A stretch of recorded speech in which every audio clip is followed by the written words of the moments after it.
आज का वचन। प्रभु काना के शहर उत्तरी सामरी से होते हुए गया। यह वही जगह थी जहाँ प्रभु यीशु मसीह ने एक विवाह में पानी से दाखरस बनाया था। यह उसका पहला चमत्कार था और इजराइल की दुल्हन के आगमन का प्रचार यह पहला था। मसीह के विषय में सभी क्षेत्र के चारों ओर उसकी ही चर्चा फैल गई थी।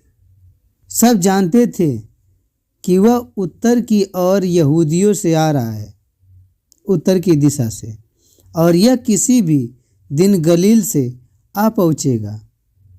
सबने उसका स्वागत किया। वे यरूशलेम में फसह के पर्व के लिए आए थे। उन्होंने उसका स्वागत किया और उसके बारे में सुना भी था और उसके चमत्कारों को देखा भी था। उनमें से कई वहाँ थे जिस समय यीशु ने मंदिर में मुद्रा बदलने वाले की मेज पलटी थी। यह यीशु जो भी था वह बहुत शक्तिशाली और गतिशील था। वह अब आगे क्या करने वाला था? गलील के लोग यीशु नाम के इस व्यक्ति से बहुत प्रभावित थे, लेकिन यह उसके सत्य के वचनों के लिए नहीं था। उनके हृदय परमेश्वर या उसकी योजनाओं के लिए भूखे नहीं थे। वे चमत्कार देखना चाहते थे। वे जिन को अपना परमेश्वर मानते थे, जिन और शैतान की पूजा करते थे, जो इनकी इच्छाओं को पूरा कर देता। ऐसे लोगों की वो पूजा करना चाहते थे कि मेरी इच्छाएं पूरी हो। वह एक विजयी योद्धा को चाहते थे। वो इजराइल के सैकड़ों सालों के राष्ट्रीय घमंड को चंगा कर देना चाहते थे। उन्होंने सामरी की तरह उनका स्वागत नहीं किया। गलील के लोग एक सच्चे सेवक नहीं बनना चाहते थे। वे केवल एक चमत्कार करने वाले की खोज में थे। वे ऐसे को चाहते तो उनको अचंभित करें और उनका मनोरंजन करें। गलील में कुछ ऐसे थे जिनके हृदय तैयार थे। क्या बाकी भी उद्धारकर्ता को मान लेंगे? काना में जब यीशु पहुंचा, एक व्यक्ति उनके पास अपने जीवन के सबसे बड़ी जरूरत को लेकर आया। वह गल में रहने वाला एक शाही रोमियो सरदार था और उसका बेटा बेहद बीमार था। उसका घर कफरनहूम के गांव में था। उसका बेटा मौत के करीब था। वह कितना उतावला हो रहा होगा, कितना बेबस, परंतु उसने प्रभु यीशु मसीह के विषय में सुना था, जिसके पास चंगा करने की सामर्थ्य थी, और वह प्रभु यीशु मसीह को ढूंढने के लिए निकल पड़ा। जब उसे यीशु मिल गया, वह उनसे मिन्नत करने लगा। यीशु जानता था कि गलील के लोग बिना चमत्कार देखे उस पर विश्वास नहीं करेंगे। उस शाही अधिकारी ने मिन्नत करते हुए कहा, स्वामी, इसके पहले कि मेरा बेटा मर जाए, आप आइए। यीशु ने उसकी ओर देखा और कहा, जा, तेरा बेटा जिएगा। वह व्यक्ति यीशु की बातों पर यकीन किया और अपने घर को चला गया। कफरनहूम को वह लंबा रास्ता था। आप कल्पना कर सकते हैं कि वह रास्ते भर में क्या सोचता हुआ जा रहा होगा।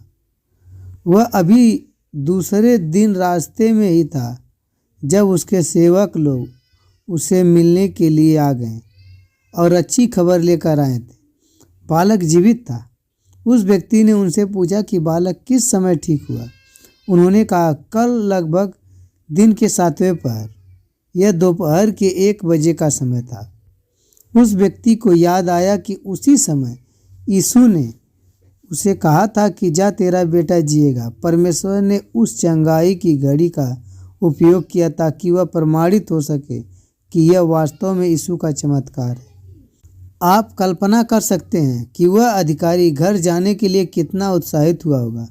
उसके पूरे परिवार में वह बड़ी खुशी और अपने बेटे को गले से लगाना, उस राह चलते प्रचारक के विषय में वह सब कितनी बातें करते रहे होंगे, जो मीलों दूर चलकर चंगाई को घोषित कर देता।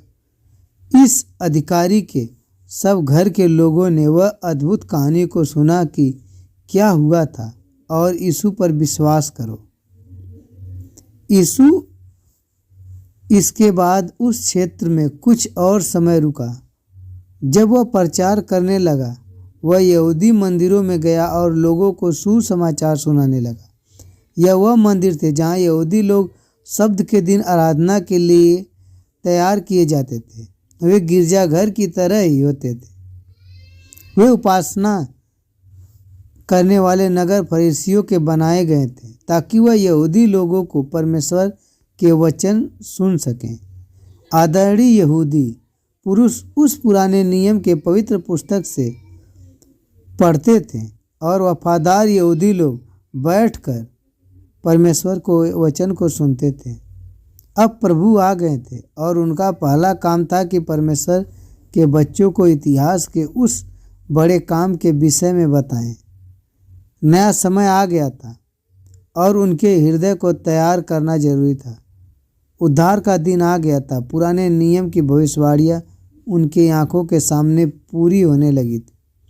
क्या वे विश्वास करेंगे उनके जीवन के विषय में जब हम प्रभु के बारे में बताएंगे, गौरवशाली चमत्कार के बताएंगे?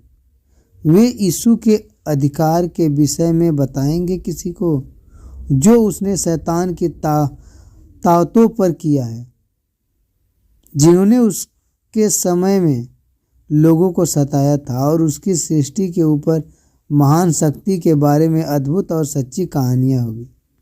यह सब बातें बताती है कि यीशु ही वो है जिसका उनको इंतजार था। वह जीवित परमेश्वर के सामर्थ्य में होकर आया था।